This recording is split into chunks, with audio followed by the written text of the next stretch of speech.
নবীজি এই যুগের কথাই বলছিলেন সম্ভবত, যে ইউসবিহুর রাজুলু মুমিনান ওয়া ইউমসি কাফিরান, একজন ব্যক্তি সকাল করবে মুমিন অবস্থায়, সন্ধ্যা হবে কাফের অবস্থায়। আস্তাগফিরুল্লাহ। ওয়া ইউমসি মুমিনান ওয়া ইউসবিহু কাফিরান, সন্ধ্যা করবে মুমিন অবস্থায়, সকাল হতে হতে কাফের হয়ে। ইয়াবিউর রাজুলু দীনাহু লিআরদি দুনিয়া, দুনিয়ার সামান্য স্বার্থে মানুষ তার দিনকে বিক্রি করে দিবে।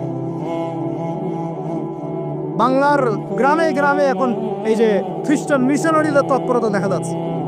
মানুষকে, মুসলমানদেরকে খ্রিস্টান বানানো হচ্ছে টাকার প্রলোভন দিয়ে, চিকিৎসা সেবার প্রলোভন দিয়ে। আপনারা কি দেখেও না বেকার ভান করছেন, শুনেও না শোনার ভর করছেন? যাদের প্রত্যক্ষ মদত এগুলো হচ্ছে, আল্লাহ পাকের কাছে জবাব দেওয়ার জন্য প্রস্তুত হয়ে যান আপনারা। দুনিয়াতে হয়তো কিছু হবে না, কেউ কিছু করতে পারবে না, কিন্তু কাল কিয়ামতে কে ছাড়ে আপনাকে, তাই দেখে নেবো আপনার।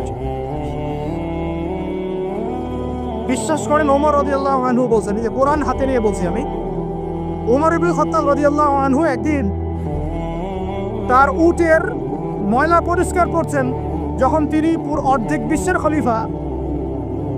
বিশ্বের খলিফা উটের ময়লা পরিষ্কার করছেন। আলী ইবনে আবি তালেব এসে বলছেন, ইয়া আমিরুল মুমিনিন, আপনি আপনার পরবর্তী খলিফাদের উপরে কত কঠিন বোঝা চাপাই দিচ্ছেন।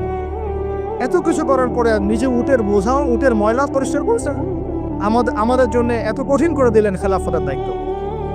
তখন ওমর ইবনে খাত্তাব বলছেন, এই কথাটা শোন। তিনি বলছেন যে যে আমাকে উচ্চ প্রশংসায় ভাসিও না, ইয়া আবুল হাসান। আবুল হাসান হচ্ছে আলী রাদিয়াল্লাহু আনহুর নাম। হে আলী, আমাকে উচ্চ প্রশংসায় ভাসিও না। আমি ভয় করি ইরাক তো তখন মুসলমানদের আওতায় আছে, ইরাকের ফোরাত নদীর কিনারায় যদি কোনো ছাগলের বাচ্চাও না খেয়ে মারা যায়, আমি ওমর ভয় করি কাল কিয়ামতের মাঠে আল্লাহ আমাকে এর জন্য জবাবদিহি করাবেন। কি বুঝলেন? ওই যুগ আর এই যুগ লা ইস্তামিআন, এটা কখনো একসাথে মিলবে না। এগুলো জাদুঘরে চলে গেছে এখন।